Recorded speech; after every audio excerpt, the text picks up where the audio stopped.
کیا کسی کی تصویر بغیر اجازت شیئر کرنا جرم ہے؟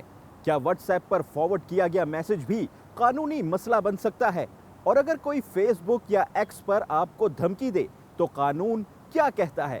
پاکستان میں انٹرنیٹ کے استعمال کے ساتھ ساتھ سائبر جرائم بھی تیزی سے بڑھ رہے ہیں، لیکن زیادہ تر لوگ یہ نہیں جانتے کہ کیا قانونی ہے اور کہاں سے جرم شروع ہوتا ہے۔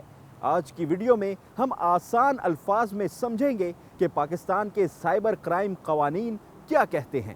پاکستان میں سائبر جرائم سے متعلق بنیادی قانون prevention of electronic crimes act 2016 ہے، جسے عام طور پر پیکا کہا جاتا ہے۔ یہ قانون mobile phone, computer, social media اور انٹرنیٹ کے ذریعے کیے جانے والے جرائم کا احاطہ کرتا ہے، جبکہ اس قانون کے تحت تحقیقات کا اختیار national cyber crime investigation agency NCCIA کے پاس ہے۔ اب آتے ہیں اصل سوال پر، کیا چیزیں غیر قانونی ہیں؟ پیکا قانون کے مطابق اگر کوئی شخص جان بوجھ کر کسی فرد کے خلاف جھوٹی یا گمراہ کن معلومات پھیلائے یا ایسا مواد شیئر کرے جس سے کسی کی عزت، شہرت یا وقار کو نقصان پہنچے تو یہ عمل آن لائن بدنامی کے زمرے میں آتا ہے۔ پیکا قانون کی دفعہ 20 کے تحت ایسا مواد شائع یا پھیلانا قابل سزا جرم ہے، خواہ وہ فیس بک پوسٹ ہو، ایکس پر ٹویٹ ہو یا واٹس ایپ پیغام۔ کسی شخص کی ذاتی تصویر، ویڈیو یا آڈیو اس کی اجازت کے بغیر شیئر کرنا،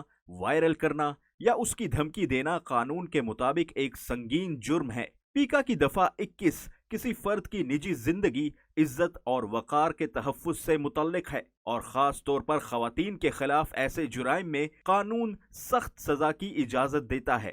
قانون کے مطابق بار بار میسیجز، کالز یا سوشل میڈیا کے ذریعے کسی شخص کا پیچھا کرنا، اسے خوف یا ذہنی دباؤ میں مبتلا کرنا سائبر سٹاکنگ کہلاتا ہے۔ پیکا کی دفعہ 24 کے تحت یہ عمل قابل سزا جرم ہے، چاہے یہ براہ راست پیغامات کے ذریعے ہو یا سوشل میڈیا پوسٹ اور کمنٹس کے ذریعے۔ کسی اور شخص کے نام یا تصویر سے جعلی اکاؤنٹ بنانا یا کسی کی ڈیجیٹل شناخت کو استعمال کر کے دھوکہ دینا بھی سائبر جرم کے زمرے میں آتا ہے۔ اسی طرح کسی کے موبائل، کمپیوٹر یا اکاؤنٹس تک بغیر اجازت رسائی حاصل کرنا، ڈیٹا چرا لینا یا تبدیل کرنا قانوناً جرم ہے۔ پیکا کی دفعات 3، 4، 13 اور 14 ایسے جرائم کی واضح طور پر ممانعت کرتی ہیں۔ پیکا میں دو طرح کے جرائم ہیں، ایک تو وہ چیزیں جو اگر آپ عام دنیا میں کریں وہ تو وہاں بھی جرم ہے، اگر وہی اعمال جو کہ عام دنیا میں کرنا جرم ہے وہ سائبر کی دنیا میں آپ کریں گے تو وہ وہاں بھی جرم ہوں گے۔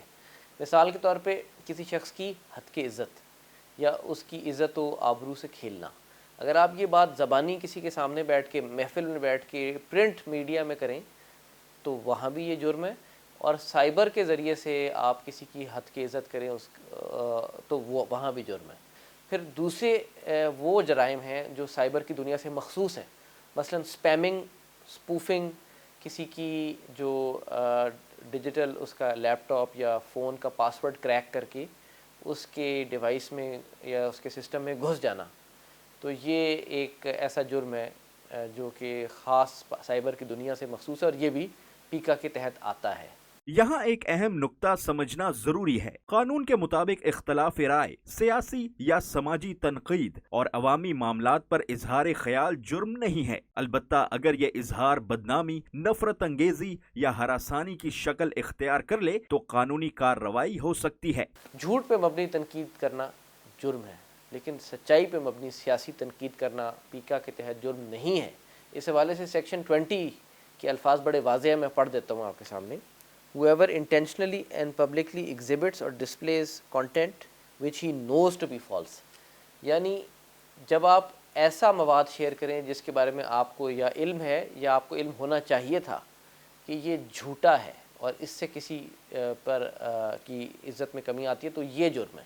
لیکن اگر آپ سچائی پہ مبنی سیاسی تنقید کرتے ہیں اور اپنی بات پہ کھڑے ہونے کا آپ کے پاس مواد موجود ہے، اگر آپ سچائی پہ مبنی تنقید کرتے ہیں تو یہ جرم نہیں۔ پیکا ایکٹ کے قانون میں کہیں یہ نہیں لکھا ہوا کہ حکومت پہ یا ریاستی اداروں پر جو جائز اور مثبت تنقید کرنا منع ہے، لیکن بدقسمتی سے ہمارے ریاستی ادارے جو سیاسی مزاحمت کو اور سیاسی تنقید کو برداشت نہیں کر پاتے، کیونکہ آئین کے آرٹیکل 19 میں تمام شہریوں کو آزادی اظہار رائے دیا گیا ہے، اور اس آزادی اظہار رائے پہ ہمارے پورے آئین کی، ہمارے قانون کی بنیاد کھڑی ہے۔ اگر ہم ریاست پر تنقید نہیں کریں گے تو ریاست کو اپنی غلطیوں کا احساس کیسے ہوگا؟ اگر کوئی شخص آن لائن ہراسانی، بلیک میلنگ یا بدنامی کا شکار ہو تو قانون اسے مکمل تحفظ فراہم کرتا ہے۔ متاثرہ فرد کو چاہیے کہ ثبوت محفوظ رکھے، اسکرین شاٹس اور لنکس جمع کرے اور FIA سائبر کرائم ونگ میں باضابطہ شکایت دائر کروائے۔ خود سے جواب دینے یا آن لائن لڑائی میں پڑنے سے اکثر معاملات مزید بگڑ جاتے ہیں۔ بعض لوگ ٹویٹر، فیس بک اور انسٹاگرام کے ذریعے سے مختلف قسم کے کانٹینٹ یا کریٹ کرتے ہیں یا شیئر کرتے ہیں۔ اس میں اہم چیز یہ ہے کہ جب آپ کسی بھی مواد کو شیئر کر رہے ہوں، ری ٹویٹ یا فیس بک پہ یا انسٹاگرام پہ یا واٹس ایپ پہ، تو اس بات کا کو یقینی بنائیں کہ وہ جھوٹ پہ مبنی تو نہیں ہے۔ اگر آپ جھوٹ پہ مبنی حد تک آمیز کانٹینٹ کو صرف فارورڈ بھی کریں گے تو تب بھی آپ جرم کے اندر شریک ہوں گے۔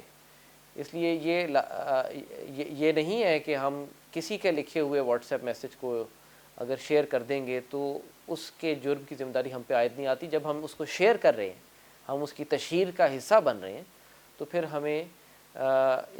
ہم بھی اس جرم کے اندر جو ہے اس کے شریک مجرم ہوں گے۔ ہاں، اگر ہم کسی کی بنائی ہوئی غلط کانٹینٹ کو شیئر کرتے ہیں تو ہم بھی اس کے ساتھ شریک مجرم ہوں گے۔ اس لیے اس بات کو یقینی بنائیں کہ جب بھی آپ کسی کا بنایا ہوا واٹس ایپ میسج یا کسی کا فیس بک میسج یا ٹویٹر ٹویٹ شیئر کر رہے ہیں تو کیا وہ جھوٹ پہ مبنی تو نہیں ہے، اور اگر وہ جھوٹ پہ مبنی ہے تو اس کو شیئر نہ کریں۔